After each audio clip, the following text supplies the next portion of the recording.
Здравствуйте! В эфире телеканала «Итоги дня», в студии Надежда Саханская. Коротко о главных событиях. Якутские разработки на службе вооруженных сил. Зубила и квазимачта. Расскажем, какие новинки показали на форуме «Армия-2023». Устройства, собранные на основе многолетнего опыта. 2 мобильных водоочистных блок-прицепа направят бойцам в зону проведения СВО. Разгрузить режим работы образовательного учреждения. К концу года в Мирном откроется новый пристрой школы номер 1. Ускорить процесс наведения порядка. С такой главной целью в студгородке Северо-Восточного федерального университета идет ремонт 6 общежитий. Жаркий август в ММА. Якутские бойцы смешанных единоборств упорно готовятся к предстоящему турниру на Кубок главы республики.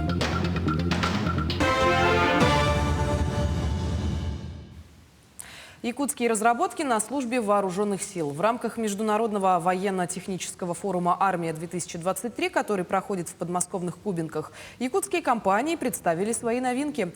Масштабный форум проходит уже в 9-й раз и традиционно собирает 1000 участников из десятков стран. Подробности у Максима Кардозу. Инновации, мощь и прогресс. На Международном военно-техническом форуме «Армия-2023» представлено лучшее, что может предложить оборонно-промышленный комплекс России и наши зарубежные партнеры. 1500 предприятий, десятки тысяч образцов продукции. Павильоны выставки поражают своим разнообразием. На форуме представлена и боевая техника. Это, например, основной российский танк «Армата» Т-14. У него необитаемая башня, и при конструкции разработчики сделали упор на безопасность экипажа. Он находится в своеобразной капсуле и дополнительно защищен. Выглядит внушительно. Очень современная техника вся, да, то есть все то, что нужно нам на передовой для участия в СВО. Вот. Здесь просто колоссальная расширенная линейка всяких беспилотников, квадрокоптеров начиная, потом средства электронной борьбы. Техники просто много. Якутия также представлена на форуме. Компания «Хатутент» привезла на международную площадку свои разработки. Это костюмы и другая экипировка, позволяющая солдатам или целым сооружениям стать невидимыми для тепловизионного оборудования противника. Причем якутское ноу-хау уже активно применяется в зоне СВО. Мы научились именно сохранять тепло. И, как говорится, если мы сохраняем тепло, тепло не выходит, то тепловизор нас, естественно, не видит. Естественно, вся наша продукция – это скрытие от тепловизионного оборудования. Неважно какого, от боевых прицелов, от обычных тепловизоров, от бытовых, от военных тепловизоров стационарных, мобильных, на квадрокоптерах, на БПЛА, на танках. Мы все это закрываем. Уже те разговоры, которые мы ведем и слышим вокруг нашей экспозиции, они очень профессиональные. Они имеют военную направленность. Сегодня уже подходят к нам военные специалисты, представители командования различных видов войск, которые видят в этом необходимость и перспективу в нашей продукции. И поэтому мы сегодня уже на форуме «Армия» не новички, нас узнают. Также специалистов заинтересовали и снегоболотоходы компании ЕКТ «Сокол», которые собирают в Якутске. Квадроциклы уже зарекомендовали себя в зоне СВО как мощная техника, которая не боится никаких преград. Представили на форуме «Армия-2023» свои разработки и ученые Северо-Восточного федерального университета в области бронезащиты. Также на площадке Якутии можно было увидеть дроны, которые собирают у нас в республике. Форум продлится до 20 августа. Посетить выставочную часть могут все желающие. Максим Кардозу, Григорий Николаев, Московская область. Продолжается помощь детям участников СВО. В этом году с 1 по 21 августа в одном из детских лагерей дети занимаются по 4 направлениям: наука, искусство, спорт и креативная индустрия. Для детей подготовлены мероприятия, связанные с разработкой физических комплексов, изучением местности, уроком тэквондо, занятием по шашкам и многое другое. Как отмечает ректор Малой академии наук Василий Попов, программа направлений разрабатывалась в течение нескольких лет. И сейчас все готово для того, чтобы дети расширяли свой кругозор и с интересом узнавали для себя новое. Ну и, соответственно, у нас очень интересная программа по искусству. По искусству, значит, у нас и создание различных материалов, работа с материалами, также с народным творчеством. И, кроме всего прочего, это танцы, это различные методы, по которым они могут себя выразить в коммуникативном плане. То есть работа идет по многим всем направлениям нашей деятельности, и дети очень довольны. 2 мобильных водоочистных блок-прицепа направят бойцам в зону проведения СВО. Подробнее об устройстве и его работе смотрите в следующем материале.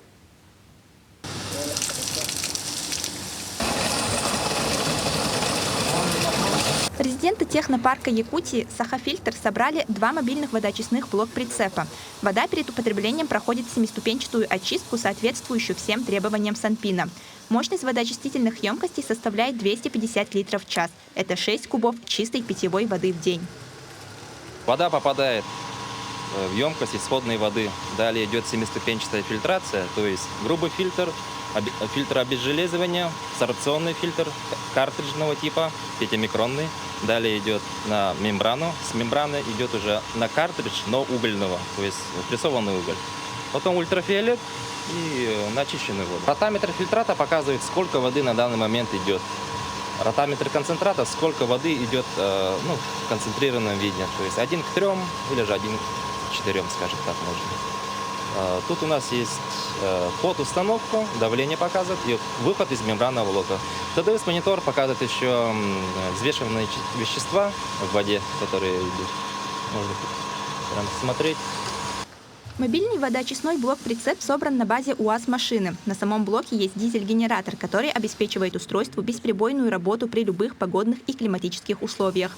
Так, водоочиститель будет фильтровать воду из любого водоема. Устройства были собраны в Якутске в технопарке и являются пилотным проектом компании. Данные модели мы собрали для специальной военной операции. 2 пилотных проекта. Их намерены со дня на день отправить уже в зону военной операции. Они будут испытательным образцом. Если себя хорошо покажут, они в дальнейшем будут практиковаться и в целом в стране, и для военных участий, и чрезвычайных ситуаций нашей республики даже. Мобильные водоочистные блок-прицепы были собраны на основе имеющегося многолетнего опыта в создании и установке водоочистного оборудования компании.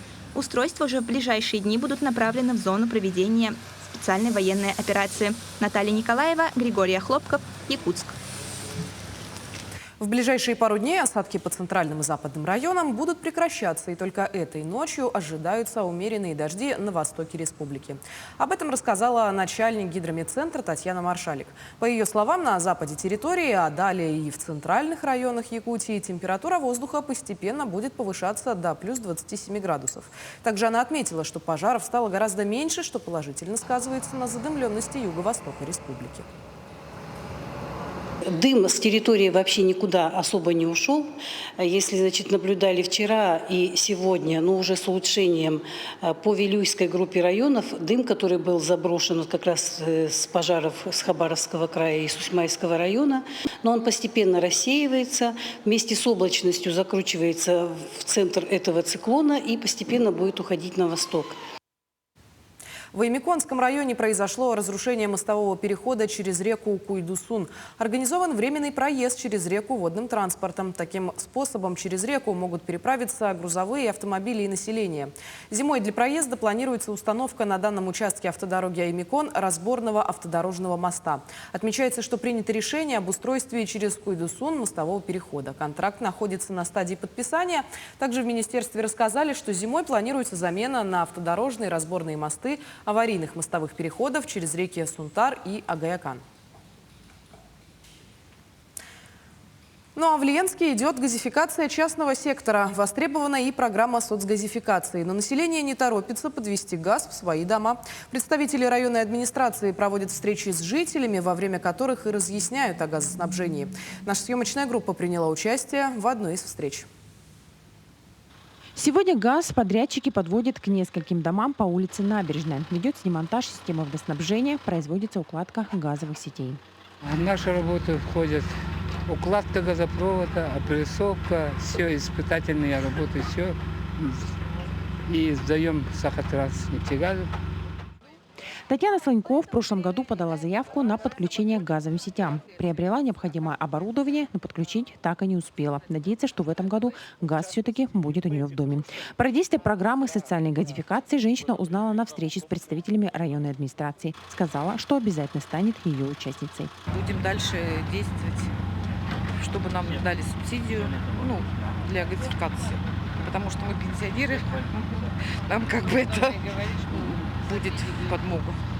Увеличить темп подключения к газоснабжению. Эта задача стоит перед представителями районной власти. Сегодня подведением газовых сетей к домовладениям занимаются 2 подрядные организации из Якутска. Но они на данный момент остаются практически без работы. Хотим поторопить людей, чтобы внутренние газопроводы до зимы все подключились. А то, как всегда, наши жители ждут холодов. И дома внутри ничего не делают, ждут. И к сентябрю они опять все прибегут, наверное. Как только люди поймут и увидят, общаясь с другими гражданами, что это выгодно, а это очень выгодно, это сказывается на кошельках наших потребителей, конечно, это будет намного быстрее. И с учетом того, что в прошлом году мы свыше 100 абонентов подключили, я думаю, что это у нас пойдет работа быстрее в этом году и в последующем. Напомним, программа социальной газификации продолжает работать. По ее условиям жителям компенсируются затраты, понесенные с подведением газа в дом. Размер выплат составляет 150 тысяч рублей. В плане до 2025 года подвести газ к 1121 дому. В следующем году к газовым сетям будут подключены и населенные пункты Мурья, Батамай и Бичинча, жители которых также будут являться участниками программы социальной газификации. Светлана Балеева, Алексей Семенов, Ленск. К концу года в Мирном откроется новый пристрой школы номер 1. Объект позволит разгрузить режим работы образовательного учреждения. Первую сваю дополнительного корпуса школы забили еще в сентябре прошлого года. Сейчас тут ведутся работы полным ходом, ведь до начала заморозков в здании уже должны запустить отопление. Также в алмазной столице параллельно ведется строительство спортивного зала политехнического лицея. На месте строительства полностью установлено свайное поле и отливка нулевого цикла. Строительство второго корпуса СОШ номер 1 идет немножко с отставанием от графика, но подрядная организация обещает нарастить усилия. На данный момент там ведется уже работа по устройству кровли. Одна где-то 4-я часть уже начата. Думаю, в течение 2 недель будет готова полностью кровля. Полностью выполнена разводка 1-го этажа вместе с перегородками наружными и внутренними. И также идет работа по устройству коллектора. По строительству спортивного корпуса политехнического лицея ведется работа по устройству рандбалки и перекрытия. Осталась 1/4 часть от самого здания. Подрядная организация обещает до конца недели выполнить данные работы. Потом приступит к монтажу металлоконструкции. Металлоконструкции все на месте, на строительной площадке, так что опасений нет. В Южно-Якутском технологическом колледже завершается приемная кампания. В этом году обучение студентов начнется в рамках федерального проекта «Профессионалитет». А это значит, что сейчас в учебном заведении запускают целую серию новых проектов.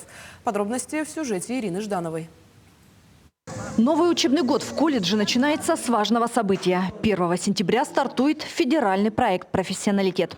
15 образовательных программ разработаны по новым технологиям. Основное новшество – это увеличение количества часов прохождения производственной практики на предприятиях. Это технология, которая построена по принципу интеграции образовательного процесса в конкретное производство. В данном случае нашими партнерами выступала Эльга-Уголь, Колмар и Якут-Уголь.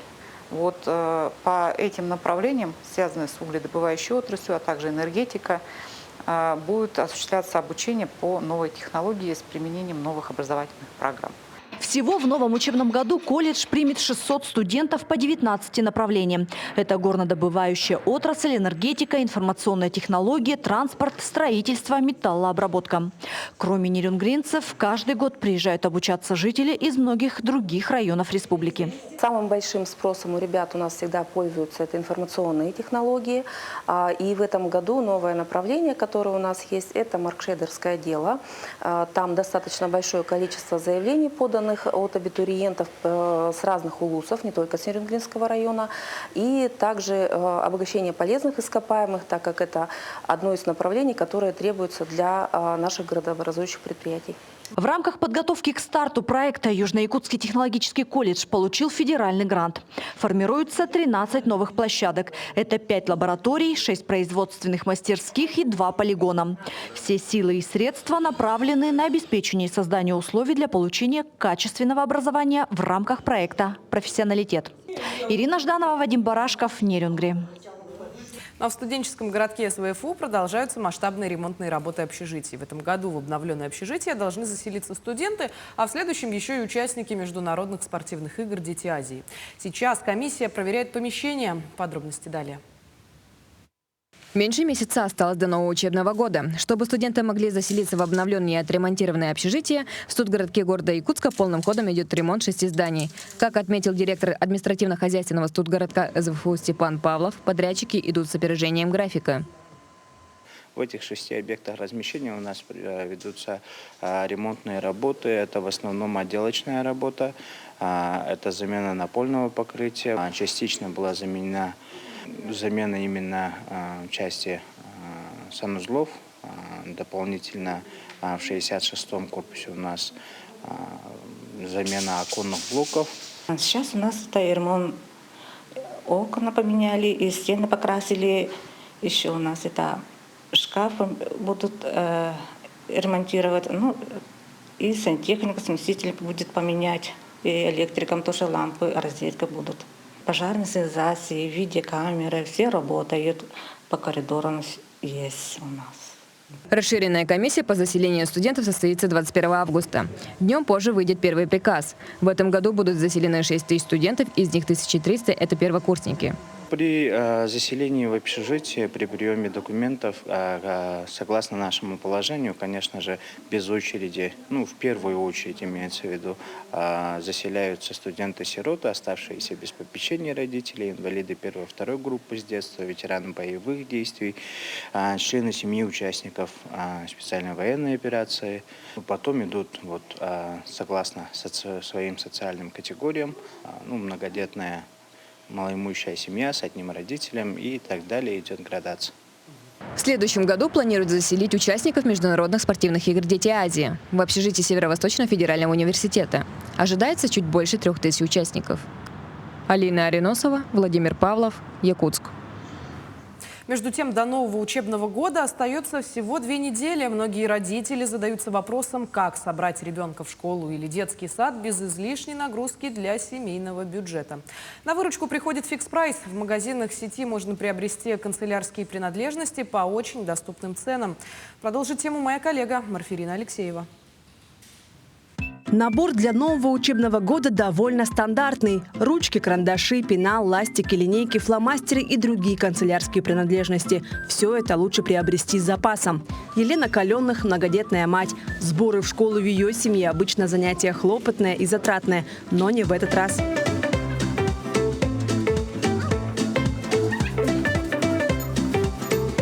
Это мой базовый набор на одного ребенка. Всего их у меня 3. Здесь стандартный набор, то есть альбом, тетради, кисточки, мешок для сменной обуви, краски, тетрадки, ручки, карандаши. То есть по бонусной лояльности у меня вышло гораздо дешевле, чем без нее. Помимо доступных цен действуют дополнительные акции и промокоды. Нужно будет ввести промокод «Школа». Также она работает до 31 августа включительно. То есть, соответственно, у вас цены будут ниже на школьные принадлежности. Там будет, получается, в 3-кратном размере вам поступать баллы на бонусную карту. Помимо канцелярских товаров, в продаже имеется детское нижнее белье и спортивные комплекты. Ассортимент разнообразен и пополняется каждую неделю. По выгодным ценам можно приобрести все необходимое для жизни – продукты, товары для дома и сада, бытовую химию, декор, косметику и многое другое. Горожане отмечают, что цены в фикс-прайсе ниже средних по городу. Из белья, например, белье там по 500 рублей, там какие-нибудь там эти детские, а тут можно за 150. Знакомая я где-то с начала лета, и сожалею, он, оказывается, давно открылся. Очень хороший магазин, есть вот всякая химия, бытовая химия. Ну, раза в 2 в неделю захожу. В общем, я живу рядом, поэтому мне в удовольствие здесь бывать. В Якутске 2 магазина «Фикс Прайс» по адресам Октябрьская, 23 и Курашова, 44А. Для горожан и гостей столицы предусмотрен удобный рабочий график с 9 до 21 часа без перерывов и выходных. Кроме того, приобрести товары можно и на официальном сайте или в приложении. Торговая сеть постоянно радует клиентов приятными бонусами. Например, при наличии карты магазина товары с двойным ценником обойдутся гораздо дешевле. Марфирина Алексеева, Артем Алексеев, Якутск. Якутские бойцы смешанных единоборств упорно готовятся к предстоящему турниру ММА на Кубок главы республики. На состязаниях Якутию представят 8 бойцов. Бои проводятся совместно с Лигой чемпиона UFC Хабиба Нурмагомедова и ГЛФС. Участники соревнований из Таджикистана, Узбекистана, Кыргызстана, Бурятии, Алтая и других регионов уже прибыли в Якутск. Турнир состоится 18 августа в Центре спортивной подготовки «Триумф», куда каждый желающий может попасть абсолютно бесплатно. Напомним, всего планировалось провести 13 боев, но, к большому сожалению, 2 боя из них не состоятся по причине получения травм спортсменов. Должен был драться на весе 84 килограмм Имам Шафи Мухтаров. Его соперником должен был быть бывший борец Ирана, тоже сильнейший боец. Они должны были драться за звание чемпиона организации. Но, увы, Имам Шафи получил травму, говорят, ноги. Про тренировки якутян не вижу, как они себя сейчас ведут. Ну, такие живчики нормальные. Я думаю, они себя покажут. Более того, Якутск принимает лучших шашистов страны. В республику съезжаются спортсмены на первый кубок главы региона по русским шашкам. Так, сегодня прилетели гроссмейстеры из Иркутска. Все подробности далее. Уже 17 августа в Якутске стартуют всероссийские соревнования по русским шашкам «Кубок Илдархана-2023». Турнир соберет в Центре культуры и современного искусства имени Юрия Гагарина 260 лучших спортсменов из 17 регионов страны. Это 15 гроссмейстеров, 9 чемпионов мира и 30 мастеров спорта как российского, так и международного уровня. Сюда приехали участвовать 10-кратный чемпион Георгиев, приехал из Башкирии, из Крыма к нам приехал тоже участвовать Белошеев Сергей, он тоже 8-кратный чемпион мира. Гавриил Колесов, наша звезда, участвует, он 90-кратный чемпион мира. И международный гроссмейстер Андрей Федотов, вот недавно он стал уже 2-кратным чемпионом мира. Одной из первых в Якутск прибыла команда из Иркутска. Среди них Дмитрий Никифоров. Он играет в шашки более 25 лет. С 2018 года шашист является мастером спорта, а год назад получил звание гроссмейстера России. По собственному признанию спортсмена, в шашках ему больше всего нравится красота комбинаций. Ну а главной целью турниров считает объединение спортсменов из разных регионов страны. Это, наверное, один из самых лучших турниров в этом году. Вот, приехал по приглашению Федерации шашек Республики Саха-Якутия.